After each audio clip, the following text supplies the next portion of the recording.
20 ஆண்டுகளுக்கு மேலாக கழிப்பறை வசதி இல்லாமல் அத்திப்பட்டி கிராம மக்கள் போல் வாழ்ந்த மக்களுக்கு கடவுளாய் வந்த தாந்தானி ஊராட்சி மன்ற தலைவர் சிவ மெய்யநாதன் தனியார் தொண்டு நிறுவனத்தின் மூலமாக பெரும் முயற்சியில் ரூபாய் 50 லட்சம் மதிப்பீட்டில் 120 கழிப்பறைகளை கட்டிக் கொடுத்து அசத்திய ஊராட்சி மன்ற தலைவருக்கு மனதார வாழ்த்து சொன்ன கரிமேனி ஓடை கிராம மக்கள்.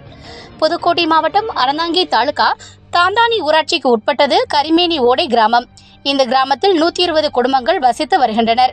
இந்த கிராமத்தில் கடந்த 20 ஆண்டுகளுக்கு மேலாக கழிப்பறை வசதி இல்லாமல் இப்பகுதி மக்கள் மழைக்காலங்களில் மிகவும் சிரமப்பட்டு வந்துள்ளனர். பலமுறை அரசு அதிகாரிகளுக்கு மனு அளித்தும் எந்த ஒரு பயனும் இல்லை என கூறப்படுகின்றது. கடந்த 2020ஆம் ஆண்டு இப்பகுதியில் உள்ளாட்சி தேர்தல் நடைபெற்றது. இதில் தாந்தானி ஊராட்சிக்கு சிவ மெய்யநாதன் ஊராட்சி மன்ற தலைவருக்கு போட்டியிட்டு இப்பகுதியில் வாக்குகள் சேகரிக்க சென்றுள்ளார். அப்போது அப்பகுதி பொதுமக்களின் நீண்ட நாள் கோரிக்கையான கழிப்பறை வசதி வேண்டுமென கோரிக்கை வைத்துள்ளனர். ஊராட்சி மன்ற தலைவராக பொறுப்பேற்ற பிறகு கண்டிப்பாக இதை செய்து தருவேன் என உறுதியளித்து சென்றுள்ளார். உறுதியை நம்பி அப்பகுதி மக்கள் அனைவரும் ஊராட்சி மன்ற தலைவராக சிவ மெய்யநாதனை தேர்ந்தெடுத்து உள்ளனர். பொதுமக்களுக்கு அளித்த வாக்குறுதிகளை காப்பாற்ற வேண்டும் என்ற எண்ணத்தோடு பல தனியார் தொண்டு நிறுவனத்திடம் முறையிட்டு நீண்ட நாள் கடும் முயற்சிக்கு பிறகு இப்பகுதியில் ரூபாய் 50 லட்சம் மதிப்பீட்டில் 120 காங்கிரீட்டுடன் இருக்கக்கூடிய கழிப்பறைகளை கட்டி அசத்தியுள்ளார். இதுகுறித்து அப்பகுதி பொதுமக்கள் கூறுகையில், நீண்ட நாட்களாக பலமுறை அரசு அதிகாரிகளுக்கு மனு அளித்தும் எந்த ஒரு பயனும் இல்லாமல் இருந்த நிலையில் ஊராட்சி மன்ற தலைவர் தனியார் தொண்டு நிறுவனத்திடம் பேசி இப்பகுதியில் இலவசமாக ரூபாய் 50 லட்சம் மதிப்பீட்டில் கழிப்பறை கட்டிக் கொடுத்து எங்களது நீண்ட நாள் கனவை நிறைவேற்றி கொடுத்த ஊராட்சி மன்ற தலைவருக்கு மனதார வாழ்த்துக்கள் தெரிவித்தனர். ஊராட்சி மன்ற தலைவராக பொறுப்பேற்பதற்கு பல ஊராட்சி மன்ற தலைவர்கள் பல வாக்குறுதிகளை அளித்தளித்து அதை நிறைவேற்றாமல் சென்ற நிலையில் பொதுமக்களுக்கு அளித்த வாக்குறுதியை நிறைவேற்றும் என்ற எண்ணத்தோடு சில தனியார் தொண்டு நிறுவனத்திடம் பேசி இப்பகுதி பொதுமக்களின் நீண்ட நாட்களாக இருந்த கோரிக்கைகளை நிறைவேற்றிய ஊராட்சி மன்ற தலைவருக்கு பலரும் பாராட்டுகள் தெரிவித்து வருகின்றனர். அவங்கள்ட்ட நாங்கள் பேசி முன்னாடியே பேசிட்டோம்.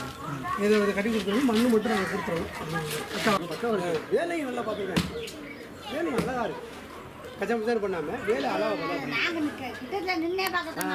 புதுக்கோட்டை மாவட்டம் அறந்தாங்கி தாலுக்கா கரிமேனி ஓடையில் நாங்கள் பாத்ரூம் இல்லாமல் ரொம்ப கஷ்டப்பட்டுட்டு இருந்தோம். நமது ஊராட்சி மன்ற தலைவர் சிவ மெய்யநாதன் அவர்கள்ட்ட நாங்கள் பாத்ரூம் இல்லை அப்படின்னு சொல்லிக்கிட்டே இருந்தோம்.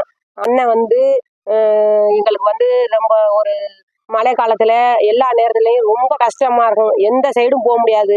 மழை நேரத்தில் எங்கும் தண்ணி அது இதுமாக கிடக்கும். எந்த சைடும் பிள்ளைகளுங்க யாரும் எதுவும் செய்ய முடியாமல் ரொம்ப கஷ்டப்பட்டுட்டு இருந்தோம். அண்ணன் வந்தார். நாங்கள் எல்லாரும் ஊர் பொதுமக்கள் அனைத்து பேரும் ரொம்ப எங்களுக்கு முதல்ல இதை செஞ்சு கொடுங்க அப்படின்னு எங்கள் தலைவரை கேட்டோம். அவர் ரொம்ப கஷ்டப்பட்டு ரொம்ப எங்களுக்காக வேண்டி முயற்சி பண்ணி இந்த தொண்டு நிறுவனத்து மூலியமா எங்களுக்கு இந்த பாத்ரூம் அனைத்து வீடுக்கும் செஞ்சு கொடுத்துருக்காங்க. அதனால எங்க தலைவர் அவர்களுக்கும் தொண்டு நிறுவனத்துக்கும் ரொம்ப மனமார்ந்த ரொம்ப நன்றியை தெரிவித்துக் கொள்கிறோம். கரிமேனி ஓடையில உள்ள அனைத்து பேரும் மனமார்ந்த நன்றி. கரிமேனி ஓடை கிராமத்திலேருந்து பேசுகிறேன். பாகம்பிரியா. எங்க ஊருக்கு பாத்ரூம் வசதி இல்லாமல் ரொம்ப கஷ்டப்பட்டோம் 10 வருஷ காலமா. இப்போ நாங்க ஊராட்சி தலைவர் போய் சொன்னோம், பாத்ரூம் வசதி இல்லை எங்களுக்கு, எங்கள் பிள்ளைய நாங்கள் ரொம்ப கஷ்டப்படுறோம், குளங்குட்டையில் தண்ணி கிடக்குன்னு ரொம்ப கஷ்டப்பட்டோம். அதனால் கூட சொன்னோம். அவங்க தொண்டு நிறுவனத்தினால எங்களுக்கு பாத்ரூம் வசதி ஏற்பாடு கொடுத்தாங்க. நல்ல அருமையாக பாத்ரூம் கட்டியிருக்கிறாங்க.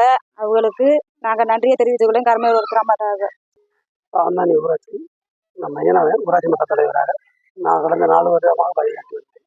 இந்த கிராமத்தில் குக்கிராமம் கரிமேனி ஓடை இந்த குக்கிராமம். இந்த குக்கிராமத்தில் பாத்ரூம் இல்லை. பாத்ரூம் இல்லைன்னு ரொம்ப ரொம்ப வறுமையில் எங்கள் தலைவருக்கு தகவல் சொன்னாங்க. தலைவர் நான் பார்த்துட்டு சொல்லிவிட்டு அதிகாரிகளுக்கு இதை கொண்டு போய் சேர்த்தேன்.